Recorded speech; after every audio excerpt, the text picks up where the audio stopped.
Welcome to another episode of the Rewind Rewatch podcast. I'm Joel. And this is his smarter, older sibling, Andrene. Okay, the older part was right. Her name was also great, but the rest okay. Get on with it.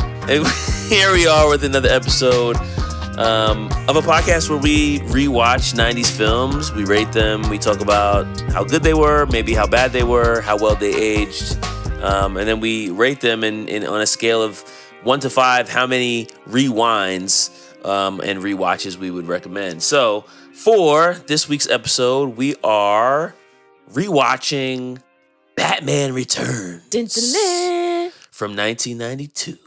Mm-hmm. Batman Returns. This is my favorite Batman personally. Not my favorite Batman film, but just my favorite Batman. Michael Keaton. The man. I love the Christian Bale films, but Michael Keaton is my forever Batman. And why is that? I just feel like he had the broodingness that Christian Bale had. Christian Bale was sometimes almost too broody. Oh my gosh. Whereas I feel like Michael Keaton had a little bit of what's the word I'm looking for? Like, he had a little lightheartedness to the way that he played the character while being brooding at the same time, while also knowing how to play those scenes with him in Bruce Wayne character. He was a little bit more normal and surprised at things. And I feel like Christian Bale's Batman or his Bruce was still a little Batman-ish. Okay, I can see that. It wasn't really two-dimensional. It was just kind of you're Batman through and through. Yeah, and I don't know. I feel like it's the Batman I grew up with. It's the Batman I'm familiar with. And when I think of how Batman is supposed to play out, I see Michael Keaton. Okay, that's fair.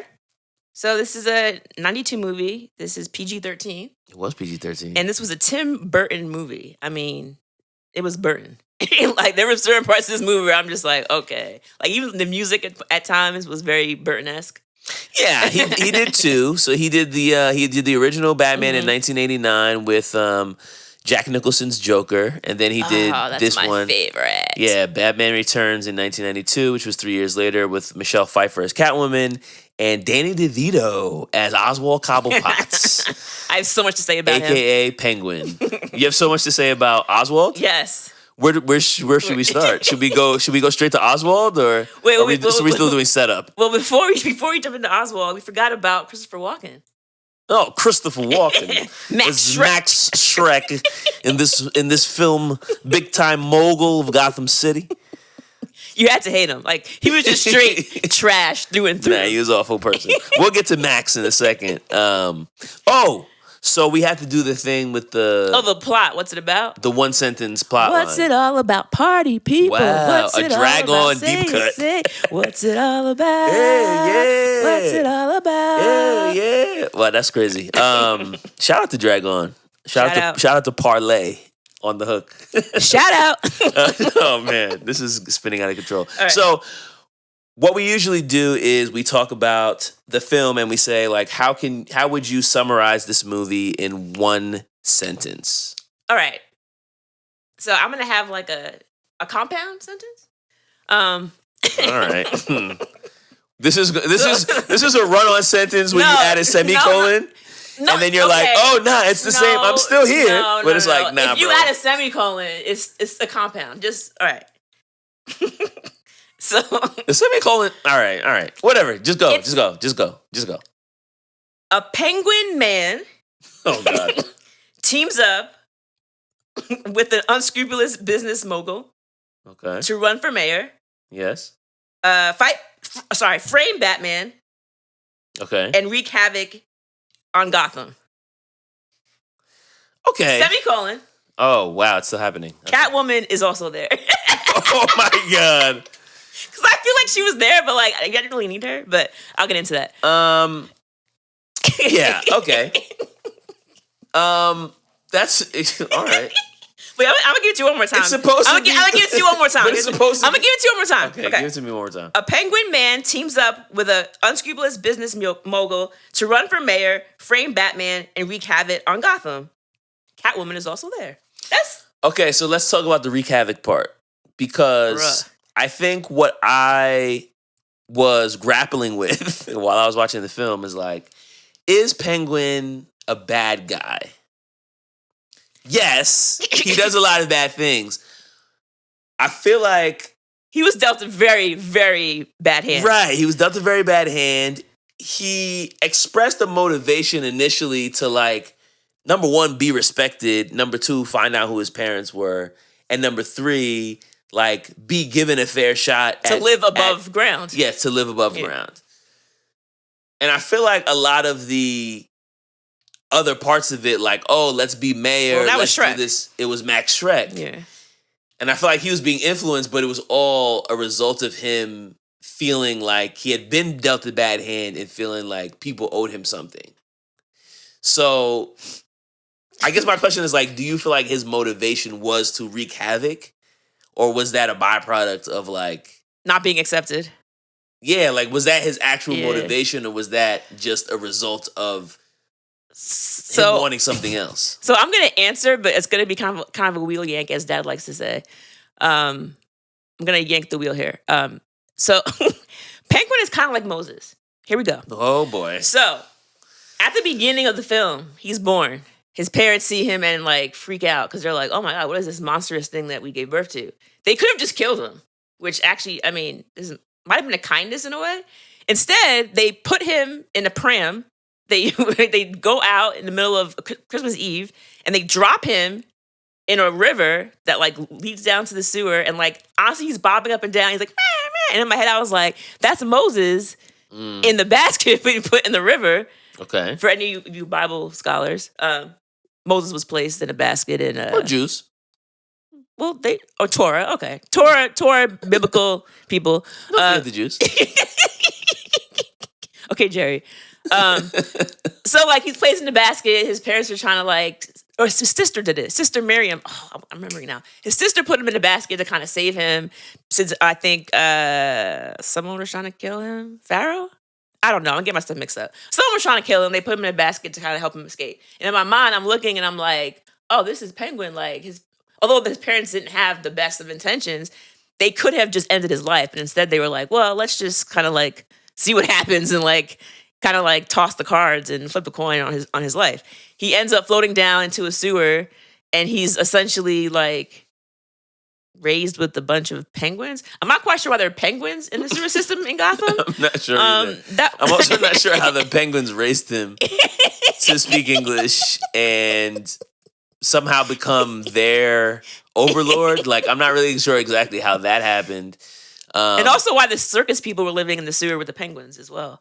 Speaking of the circus people, I have a lot of questions about the strange quiet woman who was with the dog? Who was dressed in Victorian dress with a poodle. She didn't really say anything. She didn't really do anything either. The dog did all the work for her. She like everybody else in the crew was clowns and she was just not a clown. Just like the dog did tricks. No, she was the dog's owner and trainer. And so the dog was the one who like when Batman tried to hit him with his little boomerang, I remember he hit everybody and the dog was like, nah. The dog stole it. Yeah. So I think like she trains the dog. The dog planted a bomb. Yeah. She trains the dog and like she's in the circus because she's the dog's trainer. That's why she's there. I'm not sure why she dresses like that, but that's why she's there. The Victorian dress? Yes. Also was wondering why there was this goop of like black gunk in the penguin's mouth. His mouth was disgusting. I don't understand. It looked like tar coming out of his mouth. Is that like a penguin thing? Like I don't understand why he had that. None of the other penguins had black stuff coming out of their mouth. I didn't understand it. Why was that a thing? Speaking of the penguins, did you know that there are actual penguins? Oh, they were real penguins? Okay, so there was a mix of mechanical penguins. They also had 3 different types of penguins that they flew in from like Antarctica. Okay. And of course, PETA got involved and was like, why are we having exotic animals like on the set in Hollywood? This is outrageous. But apparently they had to have their own special trailers with like copious amounts of AC being blasted in. They had their own like pool areas that they could swim in. And they were saying that the scenes where they filmed had to be so cold for the penguins that everybody on the set was freezing. except for Danny DeVito because he had so much costume and makeup on. He actually was fine. Oh, wow. But everybody else was like shivering because like they had to make sure the penguins were comfortable. And they said there were 3 different types of penguins. Like the larger ones were very friendly. The medium-sized ones, it's kind of like Goldilocks and the 3 Bears. The medium-sized ones, like, could be friendly, could be not. And the small ones were just like aggressive, running around like pecking people. Nice. So there's that. But yeah, they were real. Some of them are actually really well. So there's actually kind of a cool thing. But yeah, about Danny DeVito, kind of another thing I wanted to share was that scene when Shreck surprises him and says, "Hey, you're gonna run for mayor now." That's a great scene. And he's like, "Come downstairs. I have this fish for you." He's like, and then he gives it to him. He starts eating it. Danny DeVito was actually eating raw fish. That's great. There's no way. He's actually eating raw fish. Amazing. You know, it's so funny because that's one of my favorite scenes in the movie. And I'm watching that part and I'm just like, yo, like, I wonder how they filmed this. I was literally thinking that because I'm like, yo, like, that looks like some salmon or something, but it's like, bro, like. It's not cooked. So he was really just wolfing that down. He said they had to bring in like fresh fish for him to shoot the scene, but like, yeah, he said he just he went in. He was in character. That's great. He was in character. I kind of wanted to talk about kind of going back towards the beginning. So this is like the first time that the penguin comes up from the ground. Okay. And it's when I believe that Shreck and the mayor at the time are like up there giving the speech to light up the Christmas tree. And the penguin's basically like, rap y'all. And then like all his people come up. They're like shooting people. Right. They're on motorcycles with skulls on their heads. And I was laughing to myself because the majority of his people were like either shooting at people or like throwing flames. Mm-hmm. But then they had a couple of guys on stilts just juggling. And I was like, is that supposed to be scary? Because I'm not quite sure why. One band, one sound, man. That's the thing. It's like, maybe I don't have the capacity to be shooting it up. But this is what I can do. This is what I can bring to the table. I'm just the stilts guy. Like, this is not. I was like, they're not bothering anybody. So that part, it really it just adds to the mayhem. Because why is there a man on stilts juggling in the middle of Central Park? Oh man, yeah, that really had me going. Yeah, and then of course the scene that I think sticks in my mind from my childhood is when. So basically, to go back a little bit, Max Shreck is this terrible guy. He's trying to make a deal with Bruce Wayne regarding some power plants that he has. And Selena plays. He's trying to make a deal with the city of Gotham because he had the mayor in his office. That's true. And the mayor kind of was like, I don't really know about this. But so Selena, played by Michelle Pfeiffer, is his secretary. And she's working late in the office and she's trying to let go of the paperwork ahead of the meeting with Bruce Wayne in the morning. And she, in turn, finds out that this power plant that he's trying to, come up with would be basically sucking power out of Gotham. It's a scam, basically. Yeah, so it's not helping the city at all. It's basically, So she's like, I can keep a secret. But Shreck, of course, is like, he can't have her knowing what's going on. And also, she's a nobody. No one's really going to care. And there's a scene where he's like trying to intimidate her in front of a window. And then he like kind of is like, she's like, what are you going to do? You couldn't kill me. And he's like, actually, I can. And then she's like, oh. And he's like, huh? Gotcha. Gotcha. And then, of course, she's like, oh, for a second there, you really? And then he turns around and pushes her. And it was so abrupt. I remember as a kid being like, because I just didn't see that coming. And then she falls like how many flights down, smashes. And then, of course, these cats come out of nowhere and kind of bring her back to life. I'm not quite, by licking her? Listen, the cat was always within her. That's the whole thing. Is that what it was? I didn't know how that happened. The cat was always within her, and then it just had to be brought out from her first death. Oh. So then once she died, then it was like, oh. Now you got 8 lives left. Yeah, the cats were even coming around her apartment when she was Selena. She always had a relationship with cats, but it just wasn't discovered. And I feel like it was also a part of how they built the character was like, the cat lady becomes Catwoman, right? Like she was like this frazzled secretary who couldn't keep a man, who came home to herself. Her mom's leaving her voicemail saying she needs to come home. the cats from the neighborhood are crawling in her coming window for for milk. So it's like she's like a legit like cat lady. Yeah. And then once she dies, it's like the cat that was within her. He's like, oh. Like the cats brought them out. Like they came back. Yeah. They was like, yeah, like they came back. But she also seemed to understand that, like, oh, I still have 8 more. Yeah, So, which was just like, I don't know how. Which is a hell of a risk if you're not sure. If you're not sure that you're like, yo, I'm gonna die 8 more times. Like, I'm good. Especially towards the end of the movie where she was like sacrificing. Like, oh, I have 4 more, so I could just die 3 more times. Like, yeah, nah, she I'm kept not getting doing shot. that. I'm trying to save these. Yeah, she ends up with only 1 life at the end. Yeah, she was walling out. She wasted a bunch of lives. She wasted 3 on Shreck. Yeah, she let him shoot her twice, and then she did the electrocution makeout scene. Yeah, that was hot. Literally. I don't know if it was hot. The funny thing about that, though, what I was noticing is Max Shreck's whole idea to build a power plant was actually a scam for him to suck power out of Gotham, and his whole scheme and scam was to steal power, and he ends up dying from electricity. Power. Yeah.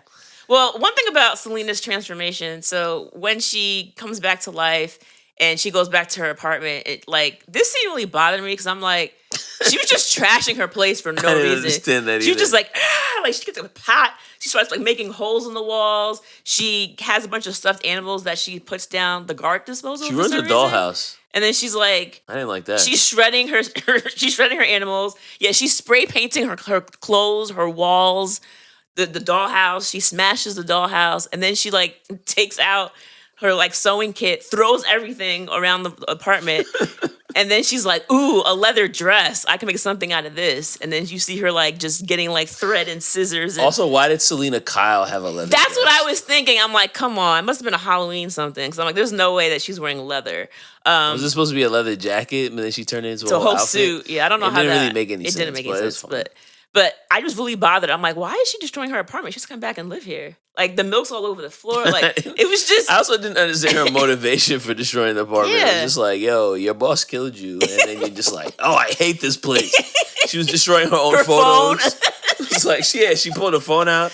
Like, what was going on? Like, what is it? This Max Shreck is not being affected by any of this. Like, you should think twice. She trashed her whole place. Yeah, I didn't understand. I did not care for that at all. Although I will say, like you mentioned, like her dating life was in shambles. Like there's a scene when she first meets Batman. And Batman or Bruce? Batman. Okay. Batman saves her from that guy with the taser. He was gonna taser. Oh, one and of those Selina, clowns. when she's still Selina. Yeah, one of those clowns like has a taser by the taser, and Batman comes and saves her. And of course, she goes around to thank him, and he's gone. And like she has this line where she said, "Wait, what did she say?" It was pretty funny. She's like, "Well, that was very brief, just like all the men in my life." I was like, "Oh." Yeah, she's a cat lady, man. I was like, sad face. But then all of a sudden now she's like super self-confident. She's like oozing sex appeal. She's trained in fighting. Like, I mean, she can use a whip really well. She can like kickbox. I mean, I don't even know what's going on. She's doing backflips. She's into gymnastics now. Well, once you discover your cat, like this is the whole thing. It's like she discovered her in a cat.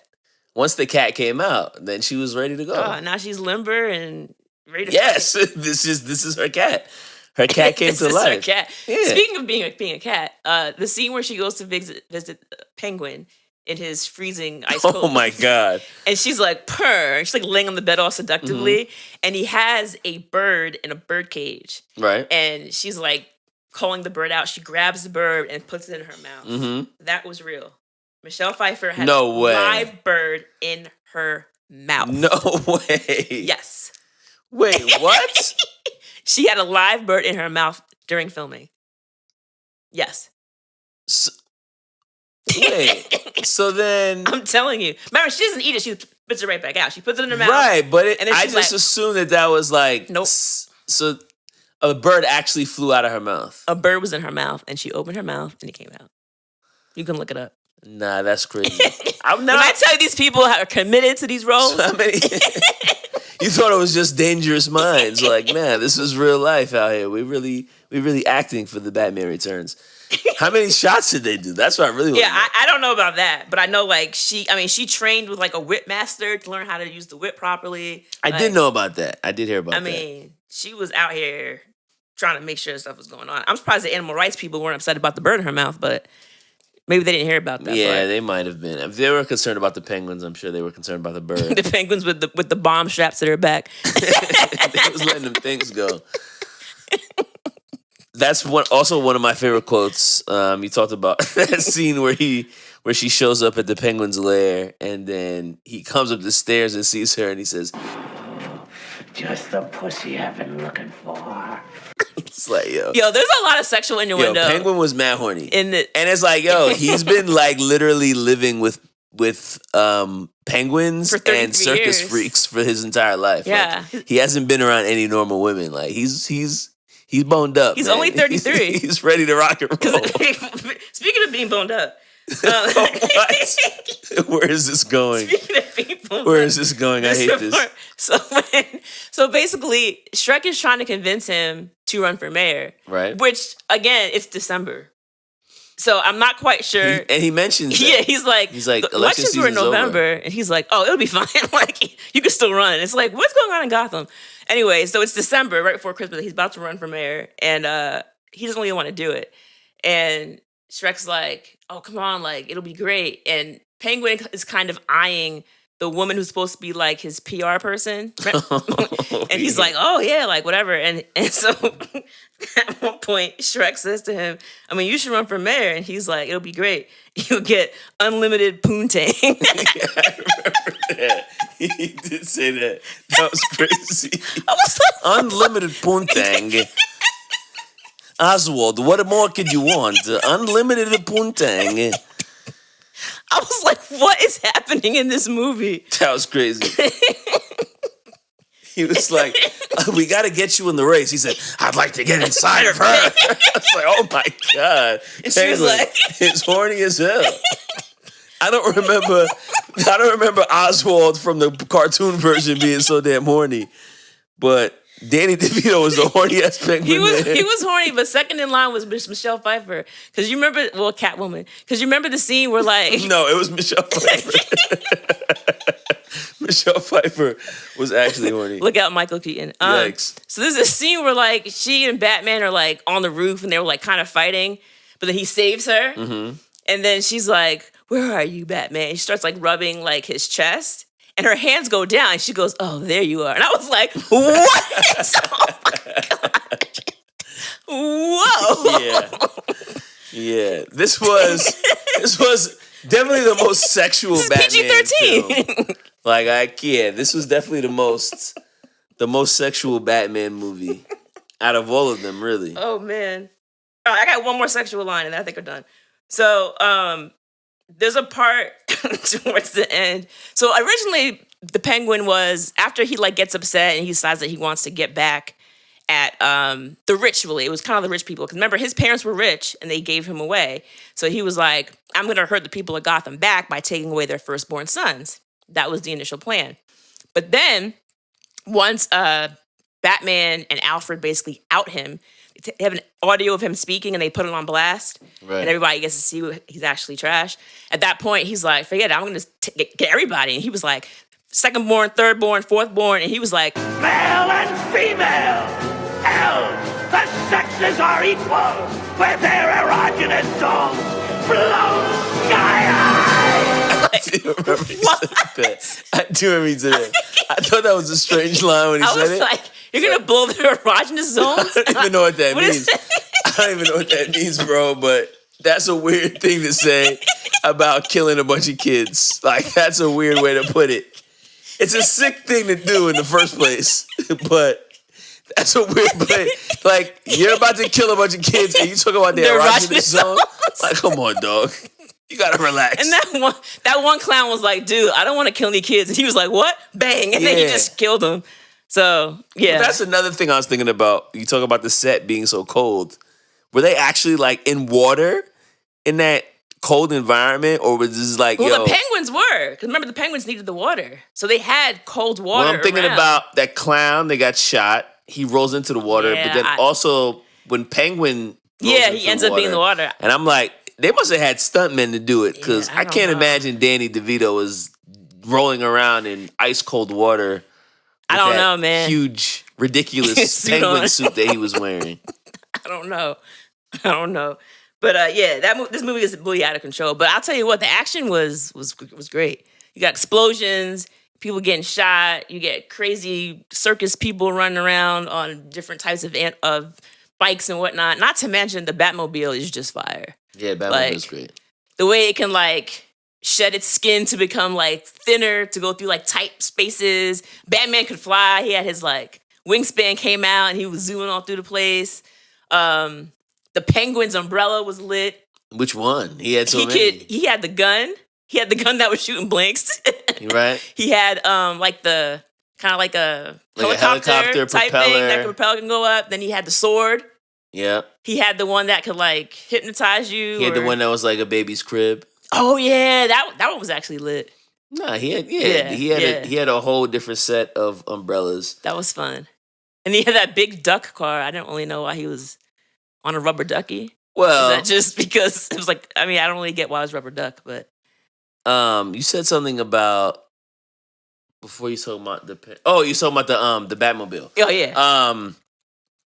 There was this one scene where he's driving towards a narrow alley, and he basically sheds the left and right side of the Batmobile to make it into a thin, almost looks like a bobsled. Yeah. And he slides through the alleyway. But then these cop cars are chasing him. And they see him slide down the alley, and the first cop car just crashes directly into the wall. And then the other two cop cars just drive directly into him. Insanity. And I'm like, wait a second. They knew they couldn't fit. That's 90s movies right there. It's so 90s movies. Yeah. It's someone's driving to chase someone. They get through a tight corner. They don't stop. And instead of hitting the brakes, they just drive directly into the wall. And then there's two more cars. There's two more cars behind the first guy that see him crash. And they just keep going. And they just drive right into him. And they end up one car's complete vertically completely up. Completely. So you just and it's this is not gonna happen. The siren just loses its juice mid crash. Right. It probably didn't blow up. In movies, once you crash the car, it has to blow up. If you crash a car, it definitely has to blow up. But why would they keep driving at full speed? Nobody stopped. Doesn't make any sense. Nobody stopped. Yeah. That was funny. We talked about Penguin. Catwoman, same thing. Is Catwoman a villain? So, okay, we understand that she was murdered, and she also is coming from a point where she's used to being bossed around. She has no real backbone. She's kind of a loser, right? Nerdy. She's unsure of herself. You show the scene where she tries to say something during a meeting and basically gets sunned. Shreck is sorry, she's not house trained. Somebody we gotta put a muzzle on that girl. Oh God. We're not doing that. With the Timberland? Max Shreck was trying to be Timberland out here, man. He was sorry, she's not house trained. She's not house trained. And then she was just kind of it's kind of more of a question. And then they kind of just wrapped her. There's okay, whatever. And then we don't care. But then she's cleaning up and she's like, oh, a question so stupid. She's like, corn dog. And I was like, why is she saying corn dog? That was weird. But all that to say, it's she's not sure of herself. Her life is not really where she wants it to be, obviously. And she gets murdered. And now she comes back and she realizes oh, I have 8 lives. I have these powers. No one can touch me, basically. So now she kind of just goes crazy. So when I was younger, I remember her blowing up this place and I didn't understand why. And now I realize it was Shreck's office. She went. It wasn't his office. It's one of his department stores. Yeah. Right. So she went in there and trashes it, and she's trying to hurt the guy who killed her. It's like Sears, but it's Shreck's. So I get that, but then it's also a woman's about to be molested in the street, and she saves her, but then she's also admonishing her because she saves her, and then she's like, "Oh, thank you," and she's like, "Shh." She's like, "Look at you! You make it so easy, waiting for Batman to save you." And the woman's like, "I mean, I don't know what I did. What's that supposed to a guy do? accosted me and held me up against the wall. I don't know why that's my fault. But it was almost like she was mad at her for being the victim, which made me think that she's thinking about herself, right? Of course. Because that's who she's always been, is the victim. And now she's like, that's not me anymore. Like, I'm gonna spaz. But it's like, I don't know. I felt like a lot of her motivation, I couldn't get behind it because I'm like, so now you want to you want to side with Penguin and hurt Batman, like, why? He's a patriarchy. Like, I couldn't really. It wasn't clear why she wanted to fight Batman. I feel like the only thing that happened was because at some point they got in a fight when she originally stabbed him with her little fingernail thing. But I can't remember why they were fighting in the first place. But whatever happened, that initial interaction where they fought was why she wanted to get him out of here. Yeah. But that's when she also started it, though. Yeah, like it wasn't like you said, like it wasn't. It still wasn't clear as to like what their actual disagreement was. I mean, and even Penguin, honestly, like Penguin's beef wasn't really with Batman. Penguin's beef was with society at large. But Batman was kind of like, I got to stop this. Yeah, because he was doing too much. Right. Like he was wreaking havoc to your original plot sentence. Like he was wreaking havoc, but it was also like, bro, like when he first saw Oswald on TV, he was like, "Oh, I hope he finds his parents." Yeah. That was his initial reaction. But then later on, he's like, "I don't trust this guy." But then he's like, "Yo, something's up about this guy." Speaking of, so there's a scene where he tells Alfred like he's not really sure what's going on. He's like, "I think he knows who his parents are. I think there's something else going on." And he like is driving by, and you see him like in the library doing some research, and he's looking at these. We know now he was writing down the firstborn names of all these people in Gotham. He's writing stuff down. He's like, her. And he's wearing this monocle, and I'm looking, and I'm like, how does he keep that on his face? Because like it's like just this small piece of glass that like you're just pinching on your eye, like, and also he doesn't have a normal nose. Like I was just like, then I'm like, and I just got distracted, and I'm like, well, how do you keep a monocle there? Because like, how do you? I'm like, how do you keep it on your eye? I don't really know how monocles work, but it's so weird to me. It would have to pinch between the pieces of skin, or that's gotta be mad into uncomfortable. Your like the eye socket. That's gotta be mad uncomfortable. I'm not really sure. That's probably why they got rid of them. That's probably why they started. Because before they started doing the bifocals, they was doing the monocle with the stick where you could hold it. That makes sense. Then it was just like, yeah, it's falling off too much, bro. They was like, let me just hold it. So then they were holding it, and then they were like, what if you tuck it behind your ears? It's like, I could give you two. And then it was like, oh, okay. Then that's when they got lit. The progression. It was the progression. I think about it all the time because I'm blind as a bat. I've been wearing glasses since I was like 4 years old. So I always think about like if I was born like 200 years earlier, they would have just thought I was blind, and like that would have been, and I probably would have just died. Yeah, like because there was no like, all right, there was no accessibility. Sorry for you. It was just like, bro, you can't see. Like that's the end. Like there was nothing we could do for you. Survival of the fittest. Sorry, there was nothing we could do for you. So anyway, I feel like Catwoman is also interesting because when we think about her being like a cat lady turned to a Catwoman, and the fact that she was like having so much difficulty keeping men interested, and this guy leaves a voicemail basically saying like, yeah, like I'm not gonna see you anymore or whatever. And it's like Selena finally gets a man to show interest in her, and it just so happens that it's actually her secret rival who has an alter ego, and she also has an alter ego. Yeah, but she could have just been with him. He wanted to be with her. Like at the end, he was like, Selena, like, yeah, he ripped off his mask. He was like, I know, like, Selena, let's just be together and go back. Let's rock. Like, so what do you think is the reason she said no? I just couldn't understand her. Like, I was trying so hard to understand her motivations, and it's like the idea of not relying on a man for anything, the idea of being her own person. Yeah, I think that's where I was gonna go with it. Know? Like this idea of like these people didn't respect me. These people being like society at large, right? And then like now that I've found this newfound confidence and skills to be able to like affect change in whatever way I see fit, I don't want to then tether that responsibility or flexibility or power with somebody else. So like now I'm just going to be doing what I want on my own terms without having to rely on or be relied on by someone else. I mean, yeah. but I still just felt like, bro, like you could be living in Bruce Wayne's mansion, like living your best life. Y'all could be fighting crime together. They could That'd be a power couple. You kidding me? And that's why I feel like even the last shot of the movie is like the bat signal goes up and then Selena kind of stands up in the foreground to be like, yeah, like I'm still out here, but I'm doing my own thing. And I feel like that was her whole thing is just like, yo, I finally like feel confident in myself. I'm going to do it by myself. Yeah.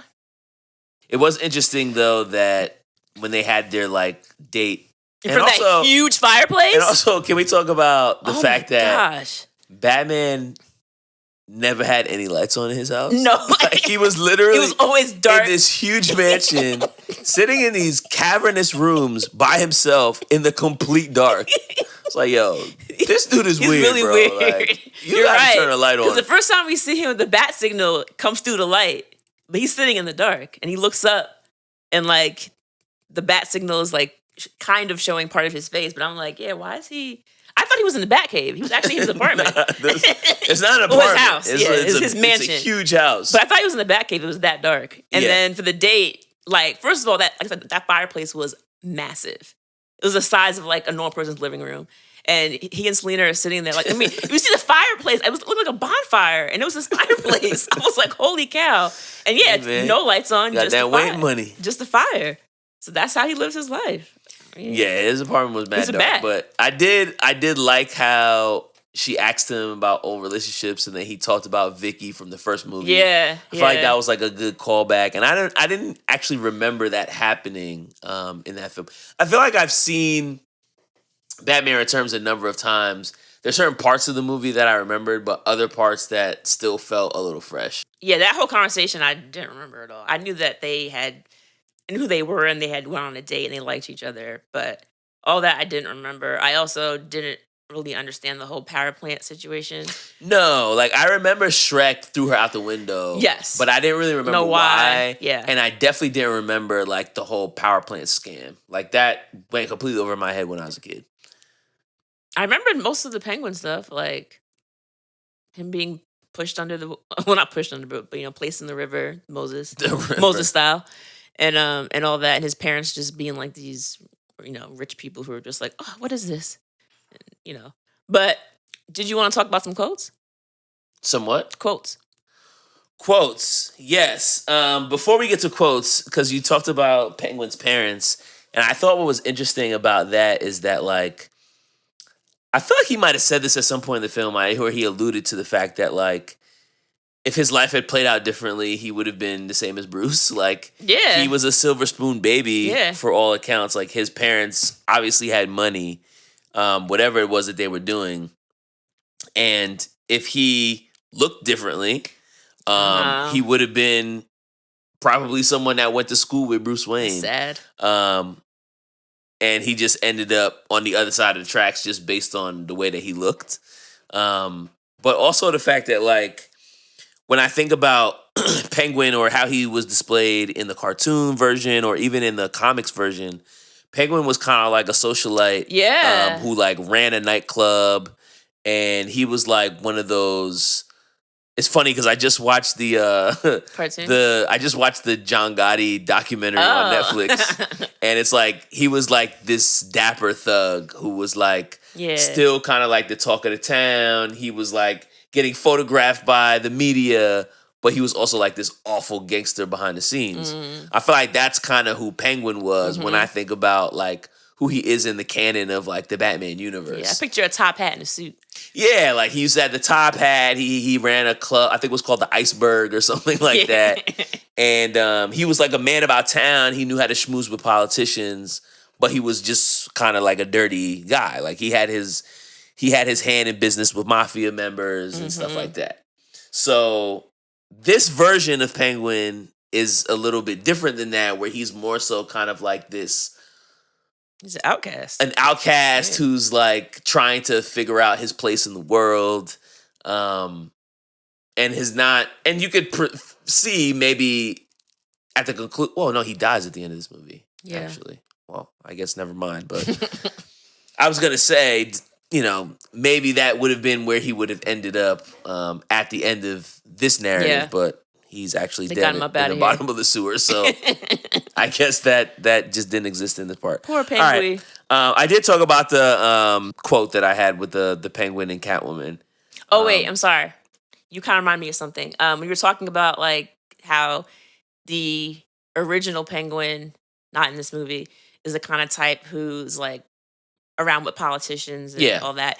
We're talking about Shrek and how he's like this, business guy. Max Shreck, not the ogre Shrek.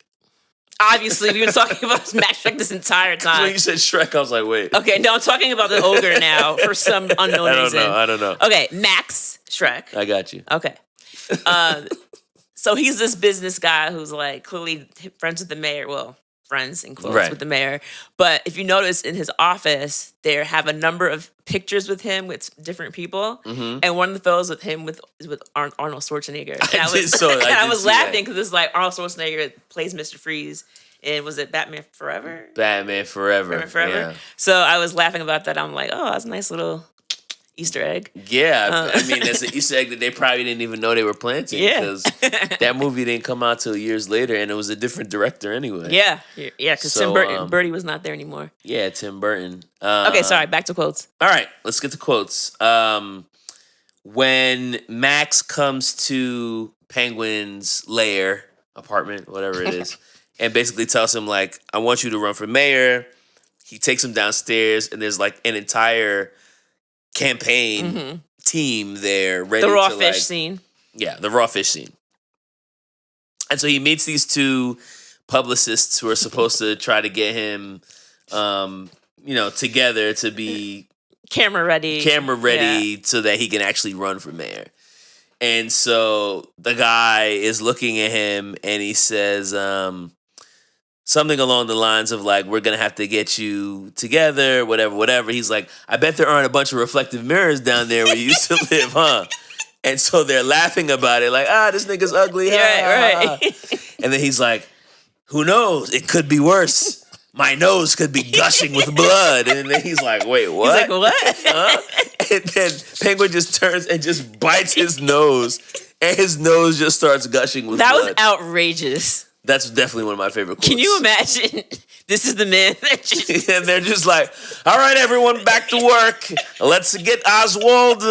Let's get Oswald his mayorship. But yeah. Oh, man. My nose could really be gushing funny. with blood. No, that was really funny.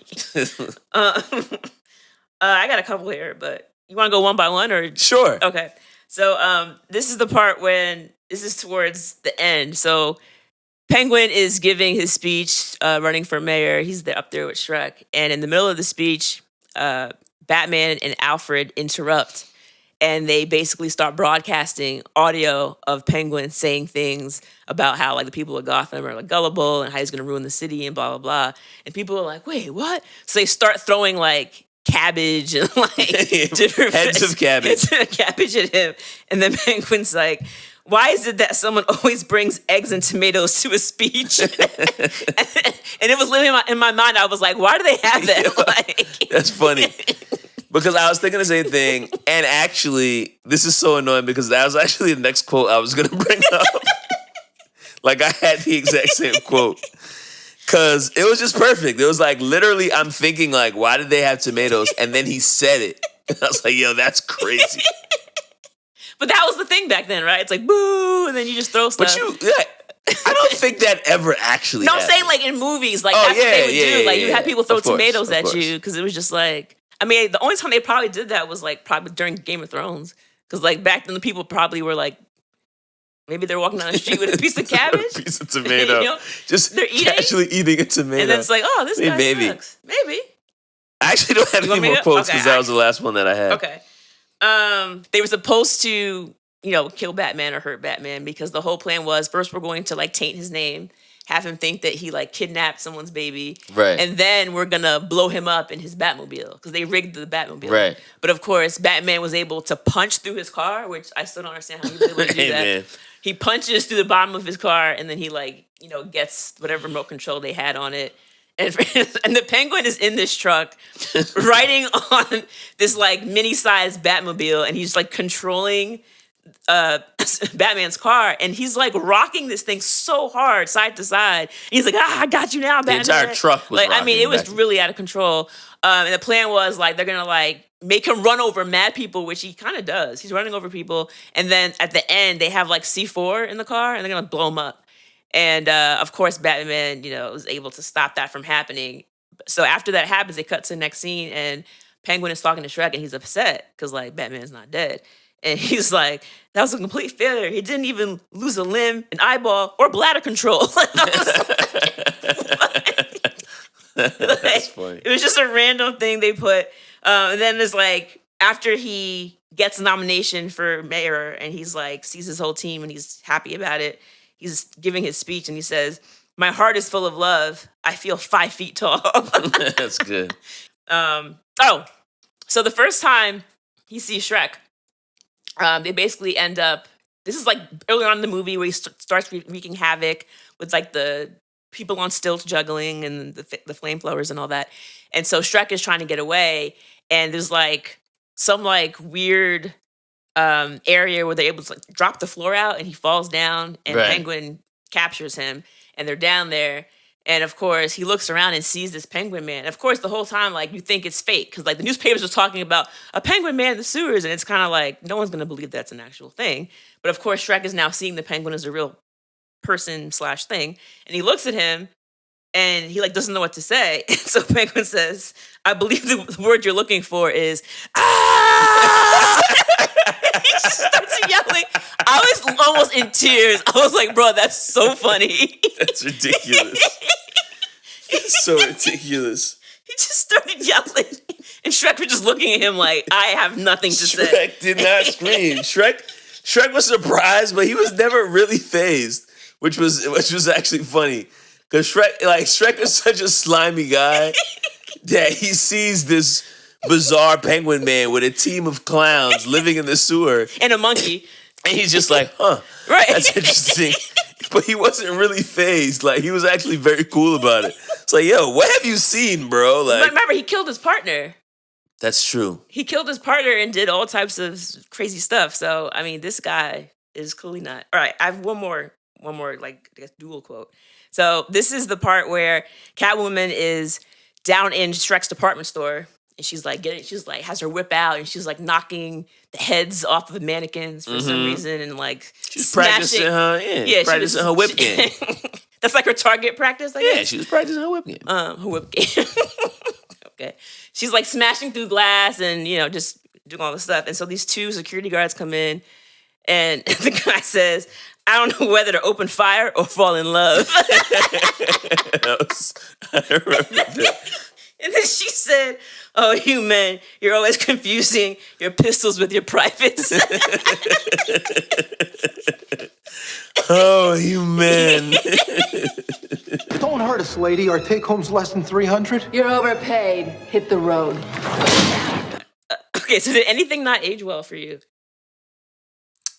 Well, I don't know if it's something that didn't age well specifically, but I think generally speaking, I feel like I was taking notes at the beginning of just like, yo, why is this happening? Like, why do they throw the baby in a river? Oh my God. Why does he have black gunk in his mouth? Where does Penguin get these henchmen from? Like, there was just so many questions. And then at a certain point, I'm just like, wait a second.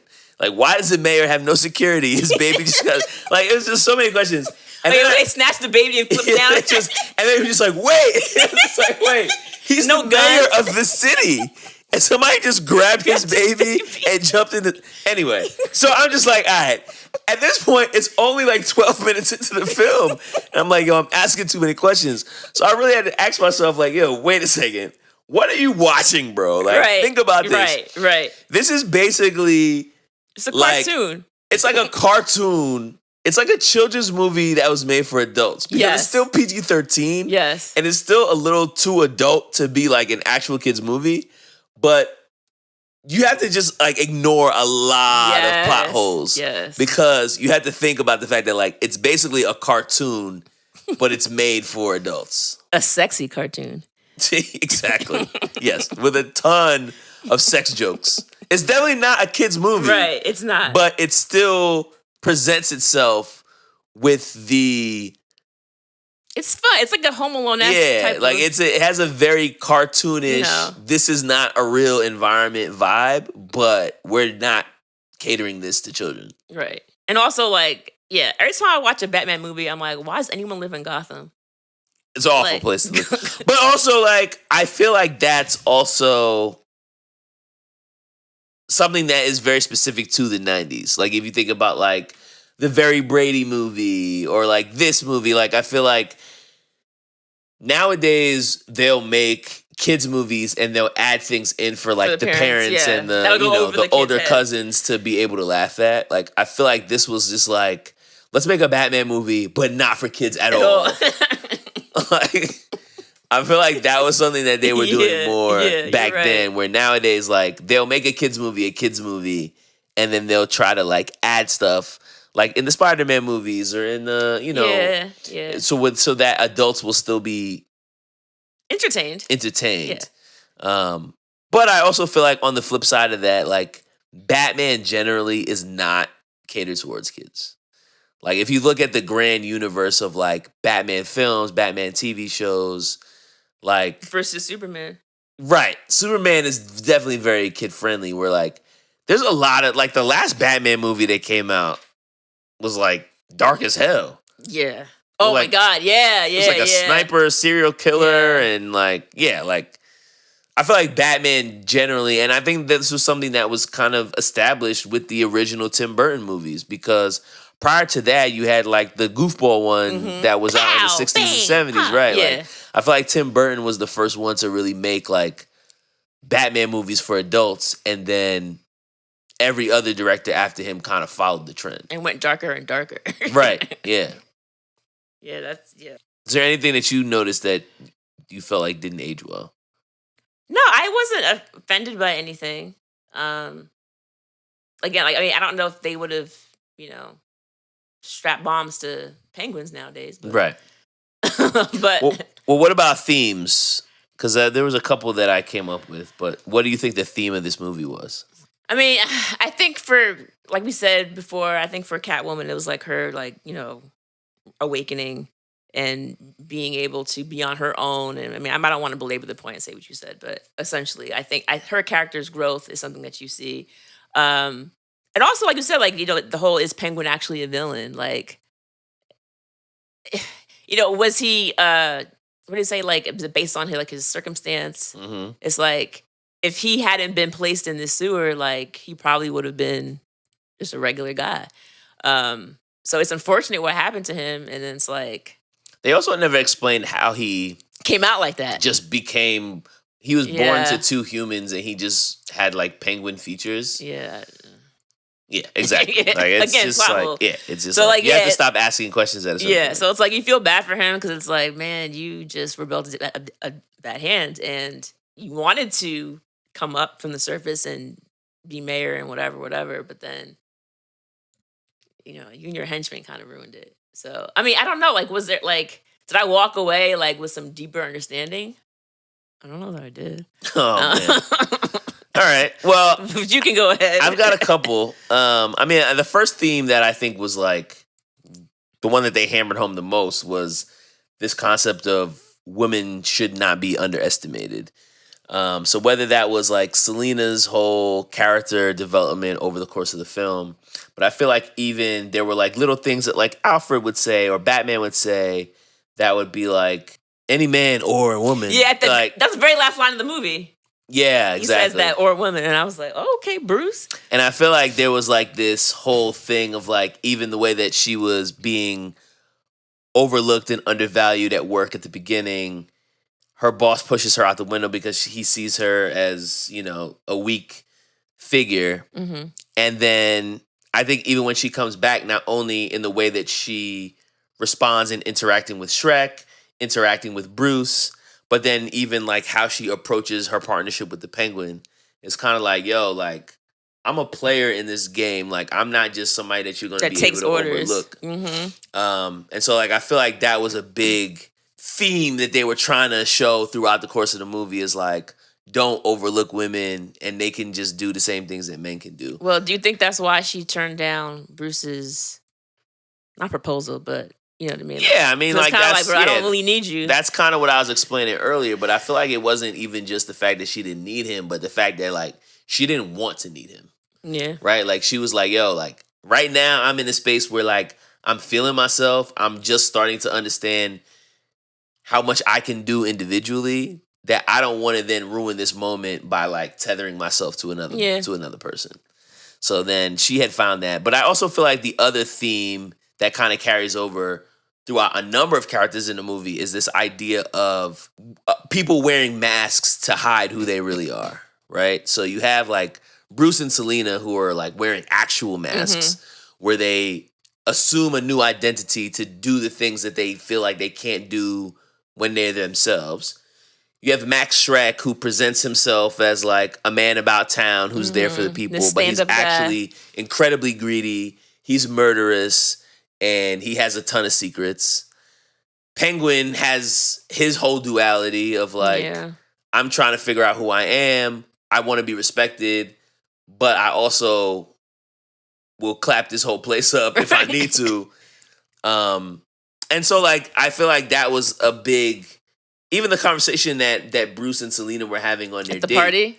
Oh. And at the party. And the party was a masquerade party. They did not wear masks at the party. Right? So, like, I feel like that was where they were really, like... That masquerade party was really indicative of that idea of, like... How do you balance who you need to be to survive within society with, like, who you really feel like you truly are? And what masks do you have to wear in order to conceal your true self? Okay, Mr. Brown. Nah, I'm just like, you know, this is... Okay, I can see that. I'm getting out of it. Let me ask you this question, though. You mentioned the masquerade party. Did you catch what song they were playing? They were playing Super Freak by Rick James. Yes. That is something I also did not recall. I was like, what? In my original viewing of this film. That was very interesting, and I was very pleased to... the instrumental version. She's all right. That was pretty dope. But yeah, I like that idea of the masks because, yeah, they definitely made a point of that at the party to, like, not wear them. They were the only two people that did not wear a mask at the party. And they were like, yeah, like... Because they're wearing masks all the time. So they're like, we're not trying to do that I don't need it now. Yeah, that was pretty dope. Was there a part of the movie that you enjoyed the most? That's tough. I like the date scene. Mm-hmm. I like the scene with Penguin meeting his campaign team. Oh yeah, that was great. I also like the scene where they hijack Batman's car. Oh, that's cool. That's a cool scene. Yeah. Because he's also like, it's them like rigging his car, but then it's also like intercut with him like beating up a bunch of bad guys. So that's just a fun scene to watch. Yeah. For me, it's the chaos. It's every time Penguin and his men came out, the henchmen flipping, doing cartwheels around the street, the stilts guy. I really enjoy the chaos. It was just like people were just like running around, and it was fun to look at. You know, it was just fun to watch. So I definitely enjoyed those scenes. And then, you know, Catwoman is fun too. Like the flips that she does, the whip. What do you call it? Whip work? Whip game? Whip game, yes. Her whip game was Whip game heavy. Are we ready to rate? Yeah, that's what I was gonna say. Like, out of 5 possible rewinds, how many rewinds are you giving to 1992's Batman Returns? It's not a 5. I'm gonna say 4. And 4 rewind. I'm gonna say a 4 rewind because one is just nostalgia. Like as soon as it came on and I saw my man Michael Keaton, I was like, he's great. I was just ready to like get into the movie, and it really there's so much going on that you're really not looking away from the television. Like there's just, you know, what's going on with Shreck. Like, although I will say like Shreck was a very one-dimensional character. Like it was just like he's a bad guy. He was a loving father. He saved his son's life. Honestly, I wasn't sure that was gonna happen. Like when Penguin had the thing to his son, I was like, is he gonna let him take his son? I really wasn't sure for a moment. You want me? You don't want my son, but Chip? He did save Chip. So there is that. So he did love saved Chip. He did love his son. Did you get the sense that Chip was like trying to do a Christopher Walken accent to sound like his dad? I didn't get that, but He had like a weird like New York adjacent accent. I was like, yo, is he doing like a Christopher Walken Jr.? Like, is he in character? Didn't hear that. I didn't catch that. Nah, yeah. But Watch Chip again. Check out the Chip scenes and see if you feel differently. That's hilarious if that's the case. That's really funny. But yeah, I feel like Christopher Walken was like, all right, you're a bad guy, I get it. But like, you know, the fact that the other characters, you can see like the internal struggle. Alfred like didn't want anything to do with Shreck. Like he's like, we're gonna say like we're not going to this party. Yeah, he's like, this dude is trash. You still trying to go? Right. And he was like, well, old girl might be there. And he was like, Thanks. all right, fine, whatever. So I mean, yeah, it was fun, it was enjoyable. There's a lot more sexual stuff than I remember, but a lot of good quotes. I was laughing a lot of the time. So yeah, I'd watch it again. Maybe not with a young child, but Maybe not. but I would watch it again. So I Just the pussy I wanted to see. Danny DeVito's great in this movie. he really is. Danny DeVito's great in everything, I mean, honestly. Like, yeah. Danny DeVito is my man's. Like, whether it's like Sunny in Philadelphia, whether it's Twins, like we gotta watch Twins. whether it's Home Alone. Oh, that's Joe Pesci. But Danny DeVito. But Danny DeVito's still my man. my bad, Pesci. My bad, Pesci. My bad, Joe. But yeah, I was also gonna give it 4 rewinds. I feel like it's a good movie that I enjoy watching. It's not like a movie that if I see it on TV, that I'm gonna like always keep it on. I might change the channel. Yeah.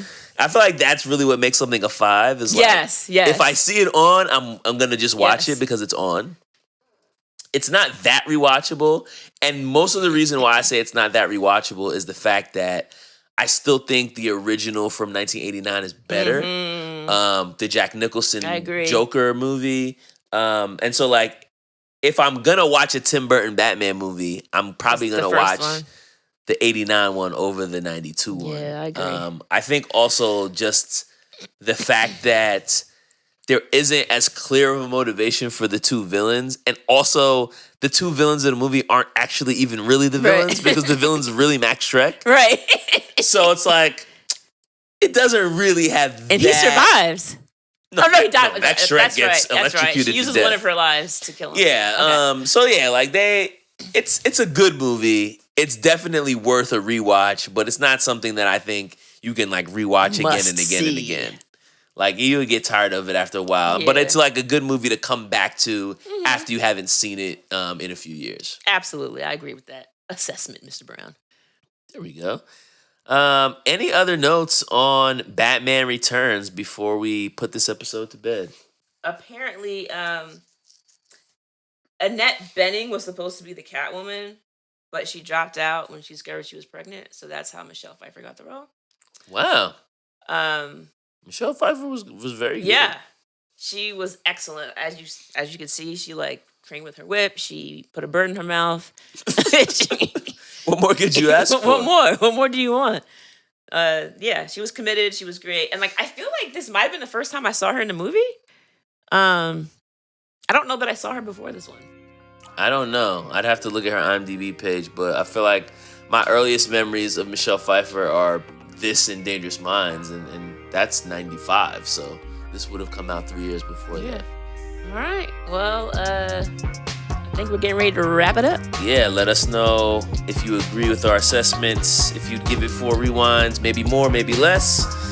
And we will be back with another episode shortly, or soon. Maybe not shortly, but Later. all right.